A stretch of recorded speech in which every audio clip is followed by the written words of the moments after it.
আসসালামু আলাইকুম রহমতুল্লাহি ওবারাকাতু।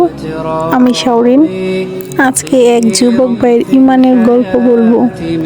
এক নেককার বুজুর্গের পথ আটকে দাঁড়িয়েছিলেন এক সুন্দরী নারী, কিন্তু আল্লাহর সেই বান্দা ওই নারীর দিকে একবার ফিরেও তাকালেন না। সেই নারী দমে না গিয়ে রাতে চিঠি লিখলেন, আল্লাহর দোহাই আমার দিকে একটু দয়া করুন।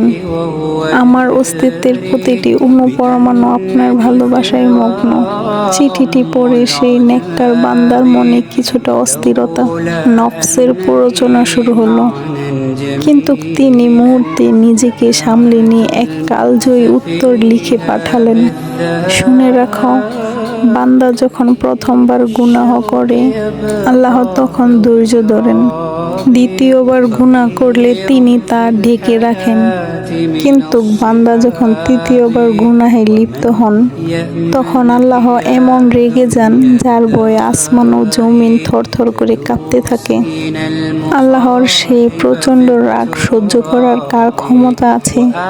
চিঠিটি যখন সেই নারীর হাতে পৌঁছালো, আল্লাহর ক্রোধের কথা শুনে তার শরীর কেঁপে উঠল। সেই চিঠির একটি বাক্য তার জীবন বদলে দিল। সে ঘর থেকে বের হওয়া ছেড়ে দিল এবং আল্লাহর দরবারে খাঁটি তওবা করে তার একনিষ্ঠায় বান্দায় পরিণত হলো। আলহামদুলিল্লাহ। প্রথম ও দ্বিতীয়বার গুনাহ করলে আল্লাহ তাআলা আমাদেরকে তওবা করার সুযোগ দেন, কিন্তু আমরা যদি মনে করি গুনাহ করছি কিন্তু কোনো বিপদ আপদ তো আসছে না, কোনো কিছুই তো হচ্ছে না আমার, তবে বুঝতে হবে আমরা আল্লাহর গজবের খুব কাছে পৌঁছে গেছি। আল্লাহ ছাড় দেওয়া মানে ছেড়ে দেওয়া নয়। আল্লাহ ছাড় দেন কিন্তু ছেড়ে দেন না কখনোই কাউকে। আল্লাহ আপনার রাগের ভয় দিয়ে আমাদের নফসকে গুনাহ থেকে দূরে রাখুন। আমিন।